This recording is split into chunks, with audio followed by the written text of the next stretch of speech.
I am pleased to welcome everybody to this session, and I'm going to introduce our speakers. And Vicky and Jesse, just to let you know, I will give you a 5-minute warning before our time is up, and then I'll give you another 1-minute warning. You'll see my face pop on, and I'll give you those warnings. Okay. Okay. All right, so let me introduce our speakers. Vicky Black earned a Bachelor of Arts degree in psychology from University of California at Davis and a Bachelor of Science in Nursing at UND. She has served her community as an emergency nurse for over 20 years and was certified as an EMT for 10 years. For 13 years, Vicky was the coordinator for the trauma program at All True Health System in Grand Forks. And since 2014, she has served as the trauma program manager at Essentia Health in Fargo. She's involved locally, regionally, and at the state level in various trauma education, injury prevention, and emergency preparedness projects. She also participates as a member of the North Dakota State Trauma Committee, which provides clinical and collaborative recommendations to the state health department. And then we also have Jesse Jahner. I hope I'm pronouncing that right. Yep, you're right. Okay. Jesse began his law enforcement career with the Cass County Sheriff's Office in May of 1998. And during this time, with the department, he has worked as a corrections officer, patrol duty, narcotics detective assigned to the Narcotics Drug Task Force, and sergeant overseeing patrol and investigations. He's also been a training sergeant and has supervised the Metro Area Street Crimes Unit. As a captain, he supervised the Field Services Division, which include patrol, emergency preparedness, school resource program, street crimes, fugitive recovery, public information officer, department training, and special operations. He also served with the Red River Valley SWAT team for 17 years. And he is a certified police instructor and has over 22 hours of certified training to officers in the states of North Dakota, Minnesota, and South Dakota. So there is just not a whole lot that you haven't done in law enforcement, it sounds like. I've been pretty fortunate. So. Vicky and Sheriff Jahner collaborated to create this presentation and have been teaching the course through Cass County since 2018. Both of our presenters have indicated that this presentation will not include any discussion, any commercial products or services that will not include any discussion of off-label and or investigational uses of any products or services, and will not include trade names. So I would like to welcome our presenters, and you can go ahead and get started. Awesome. Well, thank you, Tracy. Thanks for the introduction, and welcome everyone this afternoon to our presentation. Vicky and I have been teaching this course for a few years, as Tracy mentioned in the beginning there, and really how our partnership began was with my years with the Red River Valley SWAT team. I had an opportunity to teach several officers on active shooter response, and I really wanted to bring some of that knowledge to the private sector, to our businesses, to our citizens, so that they could hopefully respond appropriately should they ever find themselves in a situation where there's an active threat. Hopefully, no one ever does. But if they do, we want people to be prepared. So I began teaching this, and a portion of this class is also Stop the Bleed. And so in teaching it and Vicky finding out about the course, she volunteered to teach with me on a few occasions. And so we began teaching together, and through Essentia and where she works, she was able to secure a grant so that when we go teach this to businesses, we can leave survival items with the business through that training. So that's really how we got started together. But we're going to try to work through this as quick as we can. Typically, this course is about an hour and a half, and this is the first time that I think both Vicky and I have taught it virtually. So it'll be a little bit interesting to see how it works. Obviously, in person is better, but we're going to try to bring it to you this way, and hopefully we're able to show you guys a few things, and you can learn from us. The learning objectives are to provide statistical information regarding active threat, active shooter situations, understand how to respond to an active threat, active shooter in the workplace, understand personal safety points, understand law enforcement's response to a situation like this, and understand basic stop the bleed concepts. And so just real quick before we begin, I want people to understand that this isn't something that we normally talk about on a day-to-day basis. And really, we're going to talk about a lot of things today that are kind of somewhat alarming. It's pretty sad that we have to talk about these things. But really, again, the whole idea is to just prepare you should something happen, or you find yourself in a situation as this in the future. So the first thing we want to do is make sure that we're all on the same page as far as definitions. And so I'm just going to go over a few of those. The first one that I wanted to visit with you guys about is cover. And cover is anything that protects you or stops rounds or bullets, basically. And concealment is anything that hides you and does not stop bullets. So kind of the difference would be is cover is something that's going to be obviously really hard. So something like a big rock, a big tree, an engine block of a vehicle, a large piece of metal. That's something that's going to stop a bullet. Concealment is going to be something that hides you. That could be like bushes, a sheetrock wall. Most people probably don't know that a bullet from a handgun, a 9mm handgun, can travel through approximately 9 sheetrock walls. So we want people to understand that. And the reason we want you to understand that is if you found yourself in a situation where someone was firing a weapon at you, we would want you to know what you could use to protect yourself and what's going to hide you in those situations.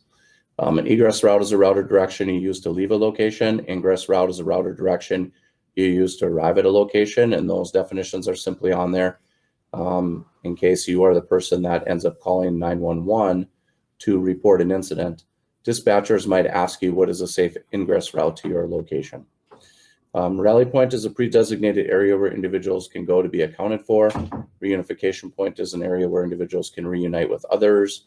The command post, that's an area where people that are managing the incident can get together and to pool their resources together and then to also direct resources.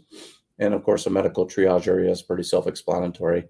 It's an area where we're going to bring people that are injured to receive medical attention. So the definition of an active shooter incident is one or more individuals actively engaged in killing or attempting to kill people in a populated contained area. And so it's not my definition or Vicky's definition, is the definition that the FBI has provided to us. The first thing that we need to get, or the first mindset that we kind of need to develop as we go through this, is to get out of the mindset that this will never happen here. I don't want you to walk around after this course and be paranoid and think that this is going to happen wherever you go. But we do need to think in our mind that there is a possibility that this could happen in different public places that we're in.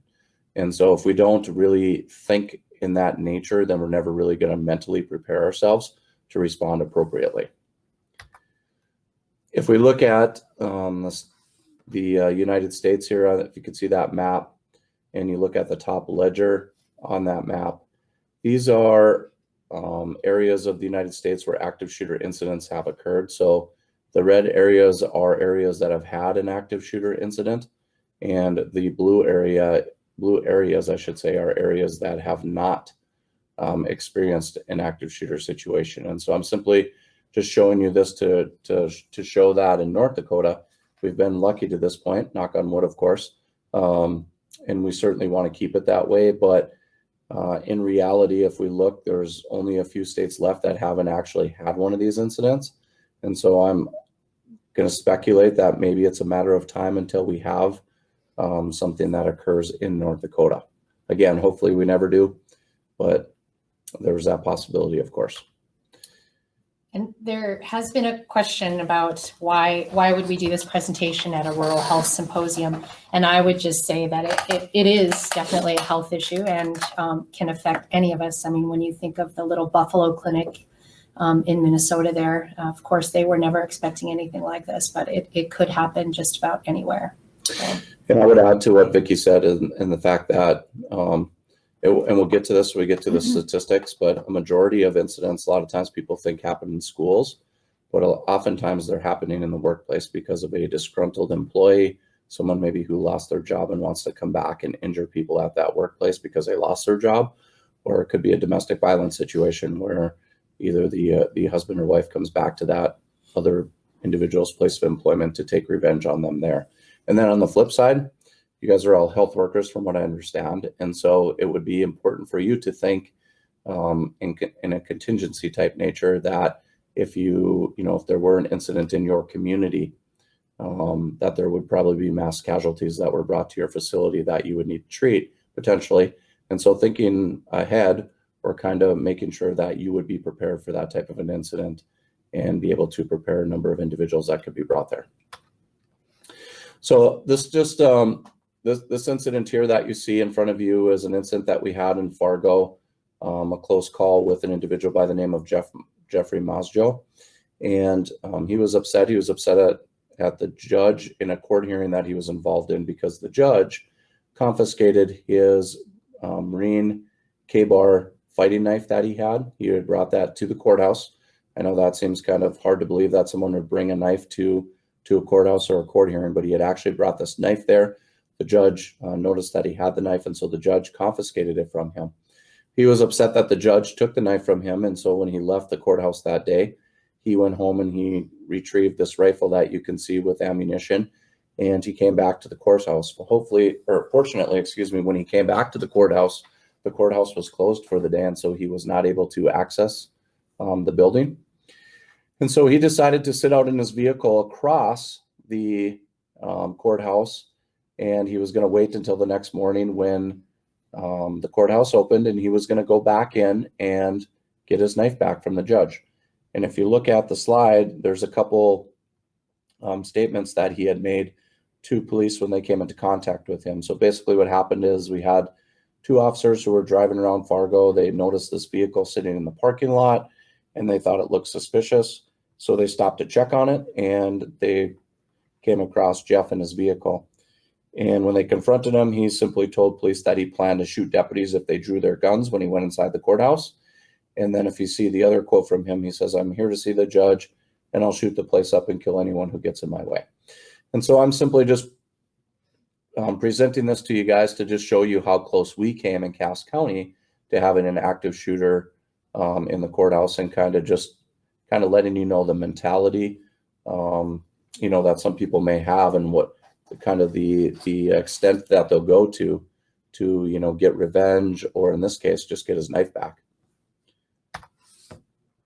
So we look at some active shooter trends from 2000 to 2015. We see that in 2000, there was one active shooter incident in the United States. And then if we move to 2015, we can see that jumped to 20 incidents. And if we look on the bottom down there, what is really probably the biggest concern that we have right now is the amount of people that are being injured or killed in these events.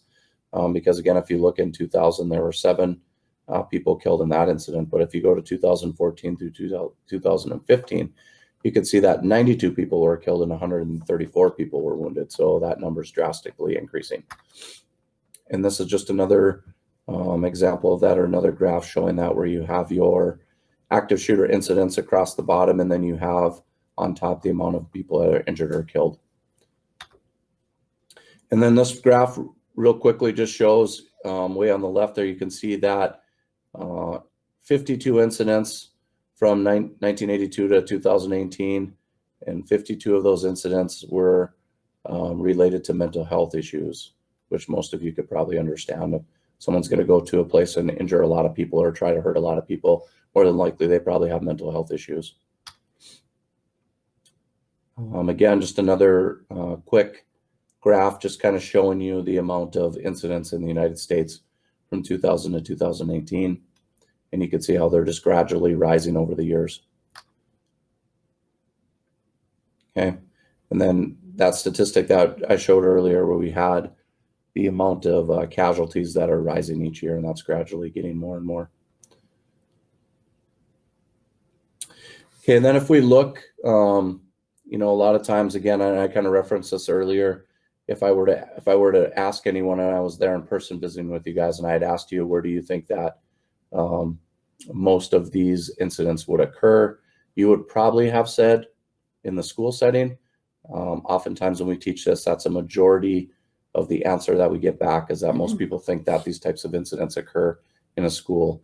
And if we look, there is a large amount, or a high percentage, that do. But the biggest percentage, again, is in that place of business or commerce, which is why we're speaking with you today.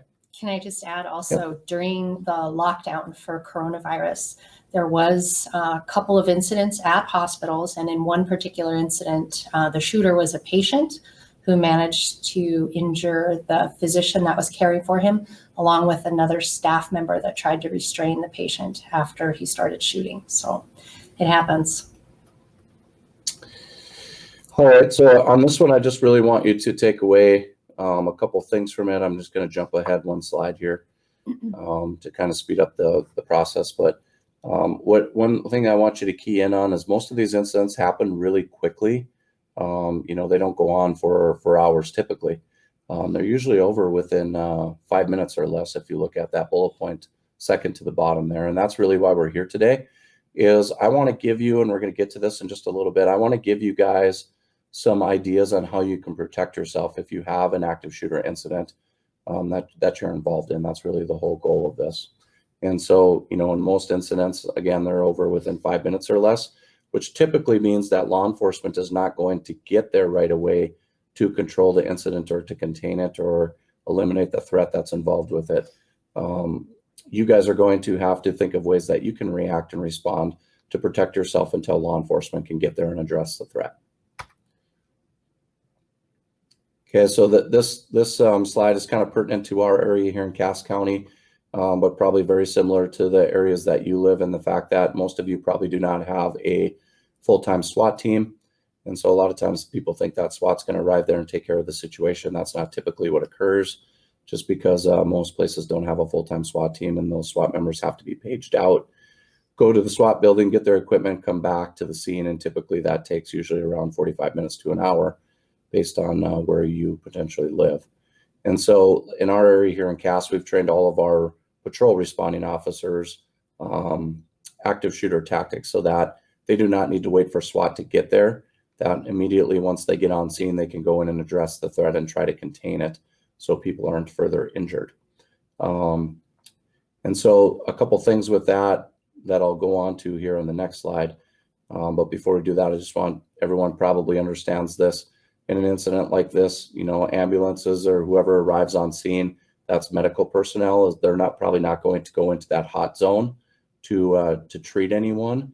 They're not going to do that probably until they know that the scene is safe. So in the meantime, you know, with your guys' medical training that you have, you're going to have to think of ways, or you might have to treat other people until we can get them to the hospital. Because oftentimes in these situations, that's where we have a majority of our casualties, is that people are injured and they do not get medical care quick enough. So we want to understand law enforcement's role, and their role in this type of situation is to arrive on scene as quickly as possible, to get inside the building and potentially seek out that threat and stop that threat.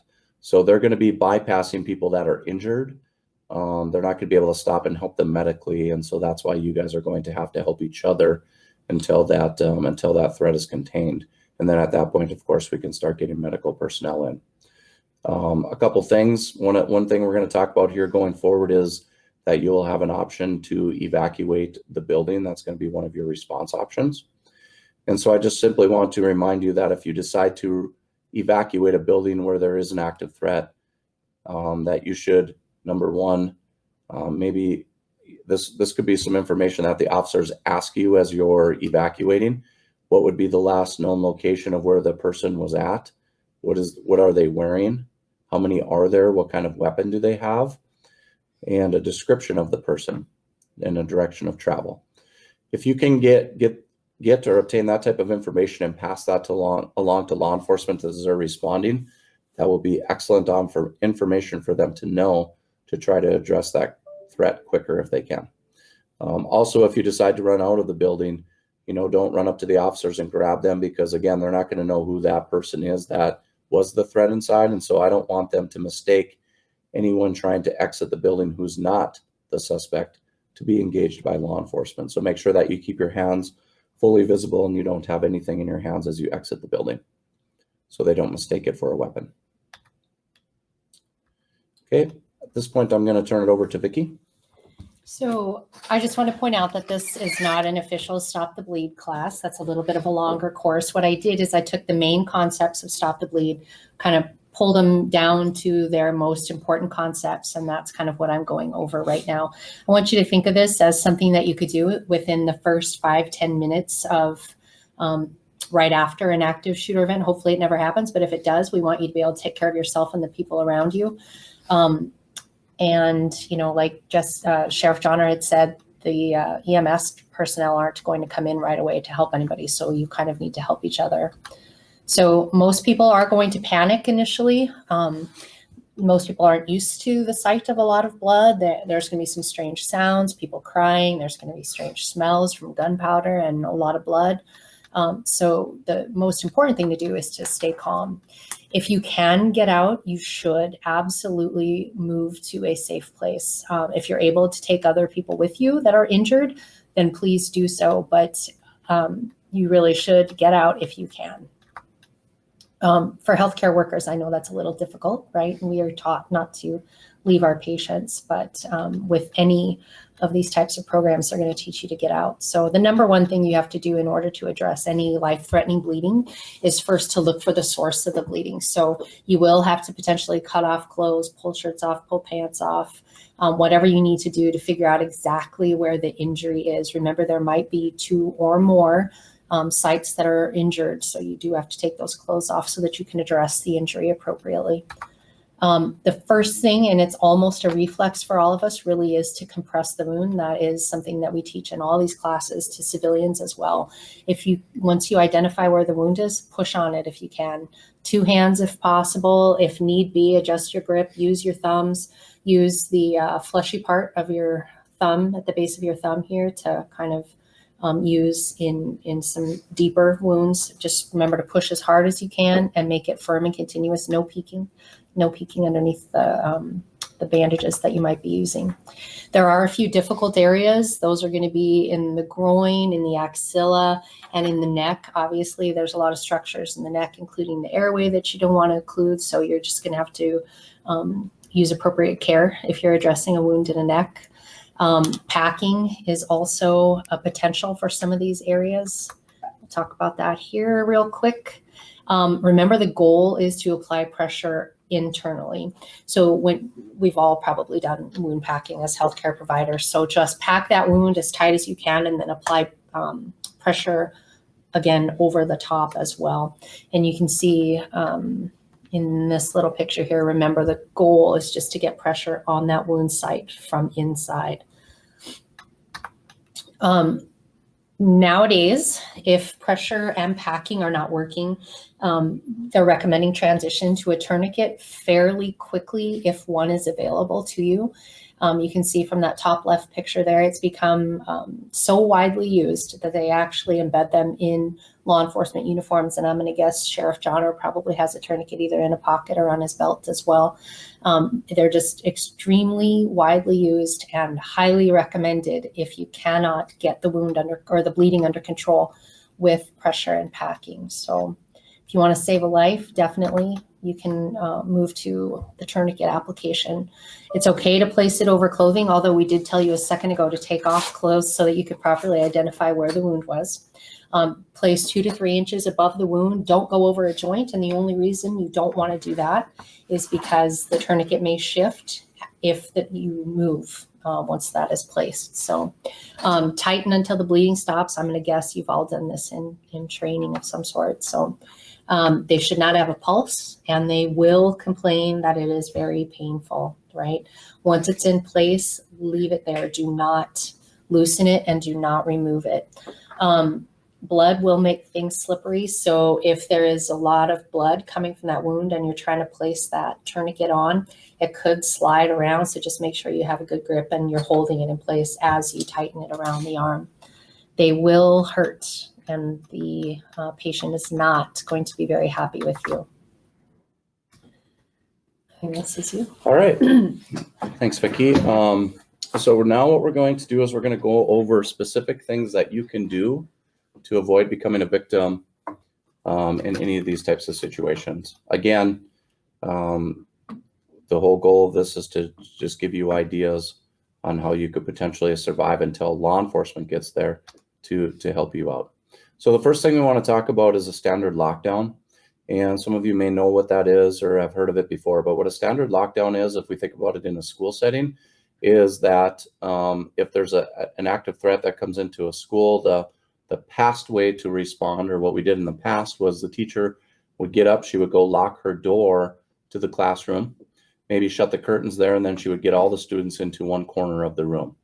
And what we found out, unfortunately, over many years of doing this, is that a standard lockdown doesn't work in these types of situations, because most of us know that a school door or an entry to a classroom typically has glass around the door, or maybe even in the door.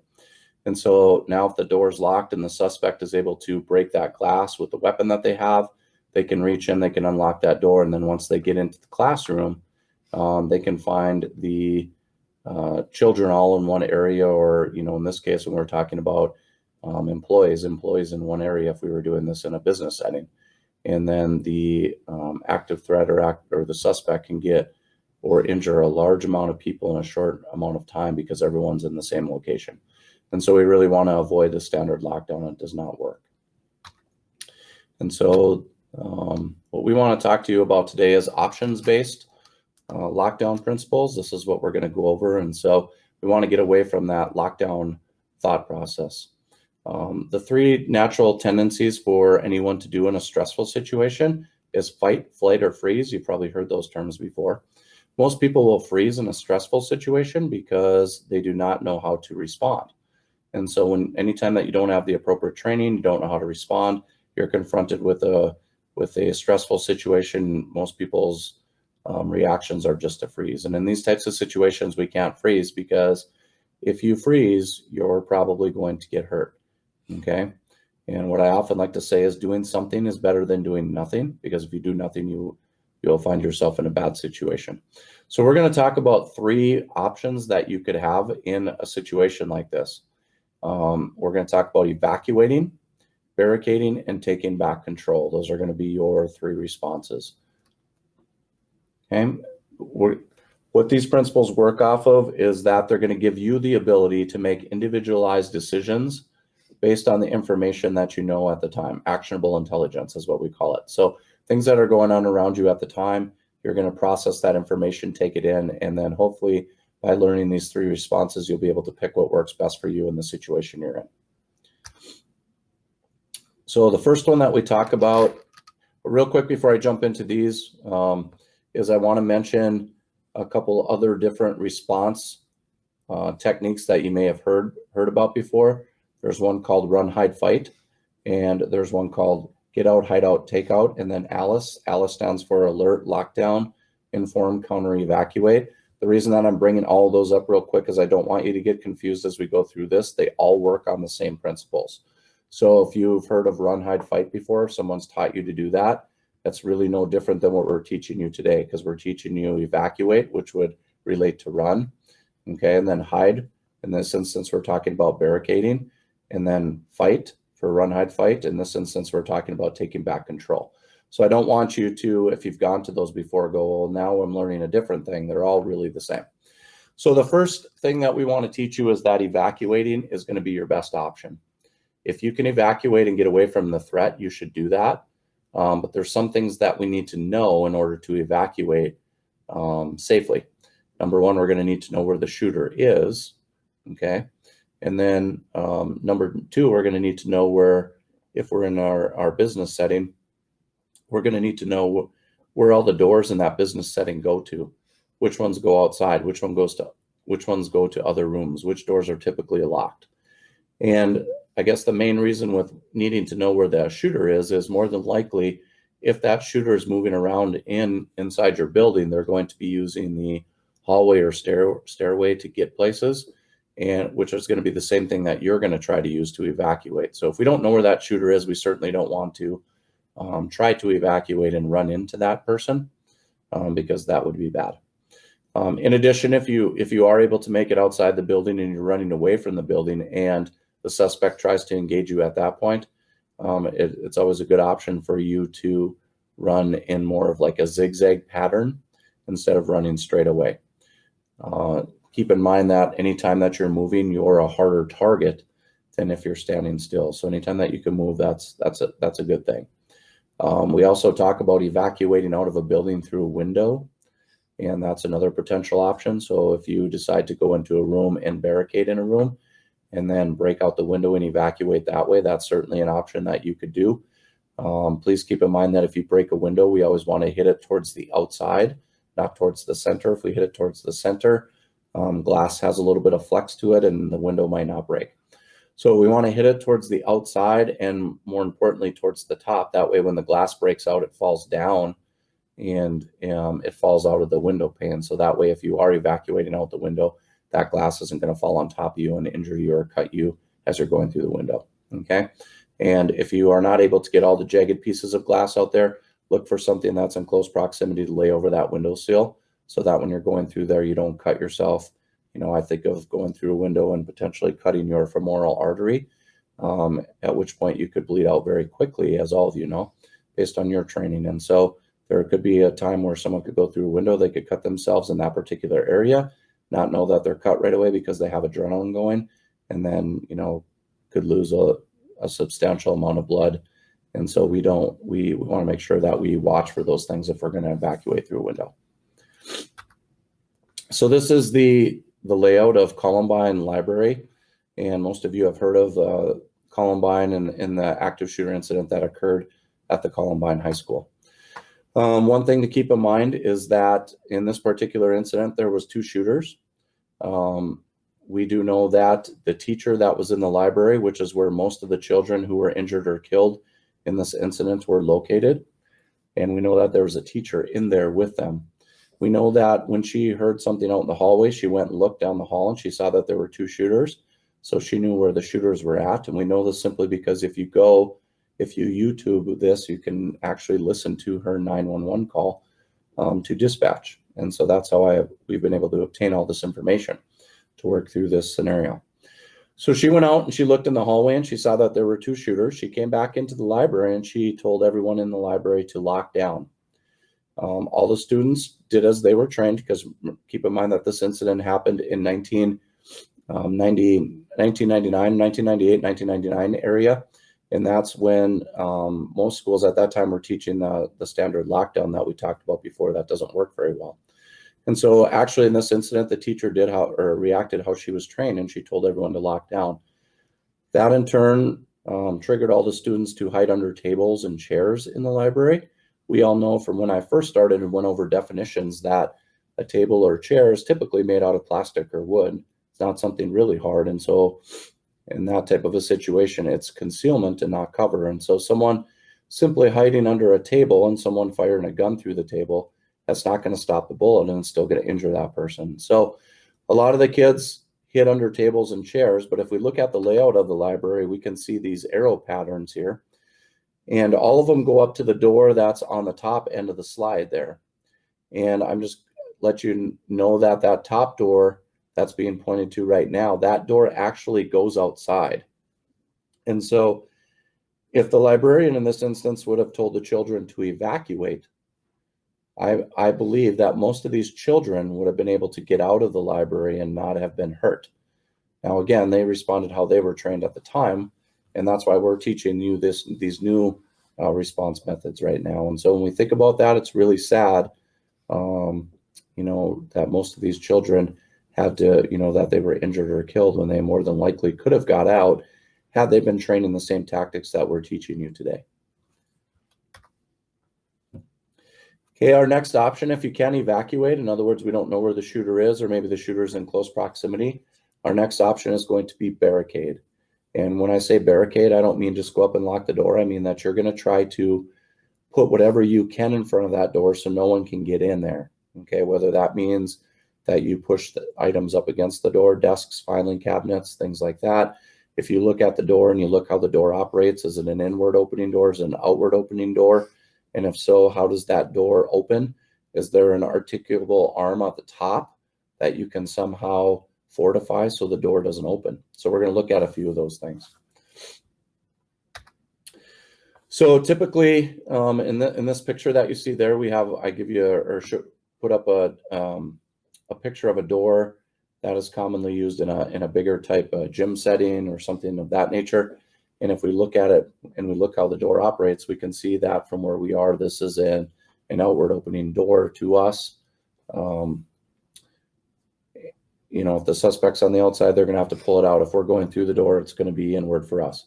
So we look at that and we see that you can see that strap that we have in there. If we attach the arms of the door with that strap, that door is not going to open when that person pulls on the door. And so a lot of times people will look at this and say, well, yeah, that's great, but I don't have a strap like that just laying around. So we need to improvise and we need to adapt to our surroundings.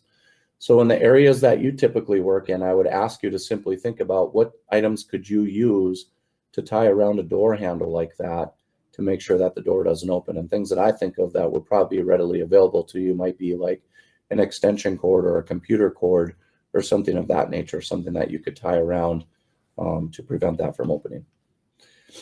If we go on, here's another example of that same door where we're just securing it in the middle, the two bars that go up to the top and secure that door. Another style of door where we're securing it a different way. The articulable arm that I mentioned on the top, where when the door is open, that spreads apart, we could tie a cord or something around that so that does not open, or spread, I should say, which would stop the door from opening. There's another example of it. Again, wrapping something through a door handle that looks like that, standing off to the side. Of course, we don't want to stand right in front of the door and be visible through the glass. Attaching it around a doorknob. These are, again, just a bunch of different style of doorknobs that I've been able to secure with that strap that we have. And so again, something you could use would be an extension cord. The next thing I have up there is on the slide now that you can see is this is for an inward opening door where we're putting a door stop underneath there. On one of the pictures, you can see a crowbar, and the reason that we have that in there is that is one of the tools that we provide through Vicky's grant when we go teach this at places of business. And so that crowbar, of course, can be used to secure a door in many different ways. Another different style of door wedge that you can slip in there. And so those are a lot of different ways. Again, you want to think of things that you could push in front of there, desks, filing cabinets. And so a couple things that I want you to do when you go back into your work environment before we talk about this last item here. Again, if you're going to evacuate, you need to know where the shooter is. You need to know your routes of travel and how you'd be able to get out of that building, where do most doors go. And so what I would ask you to do as kind of somewhat of a homework assignment would be that I would want you to go back to your work environment and make sure that you have a really good understanding and layout of the building that you work in and where the doors go to. And this is your 5-minute warning. Okay. And then I guess for the other incident in barricading your doors, I would want you to go back and look at your door and see what kind of door that you have. Is it an inward or outward opening door? And how would you barricade that if you needed to do that real quick and come up with some contingencies and do some mind training with that. Lastly, if those two options don't work, then we're talking about taking back control, right? And that's our last effort to make sure that we're safe. And that is, we've barricaded the door, and now the active threat is able to make it through the door to get in to try to potentially hurt us. This is where now we need to come up with a plan collaboratively if we have more people, more than one person in the room. At this point, we would want to potentially grab some items to throw at the individual to, number one, divert their attention. And when their attention is diverting, have another group of individuals go ahead and grab that person and begin to take back control from them, whether that means wrestle them to the ground, if you have to strike them, those types of things. And so coming up with a plan, we're going to need someone to be a leader in that situation, someone who's going to say, hey, I need you and you to grab something to throw at that person, and I need you and you to take back control or wrestle that person in the ground. So now the suspect makes it through the door, we throw some items at them, divert their attention, and the other two individuals are able to grab them and wrestle them to the floor, and now we take back control. So a couple of quick things to think about as you're doing this. Number one, there's a potential that someone could get hurt doing this, but again, it's better to do something rather than nothing. If we just sit there and don't do anything, people have the possibility of getting hurt. So there is a potential for people to get hurt when we're taking back control, but more than likely, if that happens, it might, only maybe be one or two people rather than, everyone who was in that room if we didn't do anything. One thing that works really well is for a tool that you have in a lot of our buildings are fire extinguishers. So if you can locate a fire extinguisher in the room that you're in, you can use that as a weapon. If you have the fire extinguisher, if that person is making it into the area where you've barricaded, go ahead and spray them in the face with the fire extinguisher. And we all know that once a person can't see, they're out of the game. So we could use that fire extinguisher as a weapon. If we're able to wrestle the weapon away, the gun or whatever that person has from them, make sure that once we get it away from them and it's no longer a threat, that we don't have one of our persons who's not the suspect walk around with that weapon. We don't want any law enforcement coming into that area to mistake anyone who was not the initial suspect, but now has wrestled that weapon away from the suspect to be engaged by law enforcement because it's a case of mistaken identity. So if you can get that weapon away and secure it rather than walking around or doing anything with that weapon, that would be your best option. And then lastly, I guess just keep in mind that we can use a number of these things in combination with each other. So there might be a potential where you go and barricade yourself in a room because you don't have time to evacuate. And once you've made a really good barricade, now you break out the window and then you evacuate. So keep a lot of these things in mind. They can work together with each other. And then mostly take this back to your family. Don't just think of using this in the work setting. And when you're at the work setting, you can take a lot of these principles and use them wherever you go. So maybe you're at, for like in Cass County or our location here, you go to the West Acres Mall. If something bad were to happen there, now you can use these tactics in there as well. It doesn't just have to be in your business setting. Keep in mind, most people don't get this training like you are today. So you might have to become the leader in the situation and take control and direct people to assist you in trying to overcome that situation. So with that, I will end the presentation. It looks like we're just closing out here at 2:30. And so Vicky, did you have anything else to add? I don't. Thank you for having us, and Tracy for your help with moderating. Yes, thank you, Tracy. I want to thank you so much. This was really informative. Hopefully it's information none of us ever have to use. But I learned a lot for sure. And I think everybody else probably did too. So thank you both, Vicky and Jesse, for your really great informative presentation.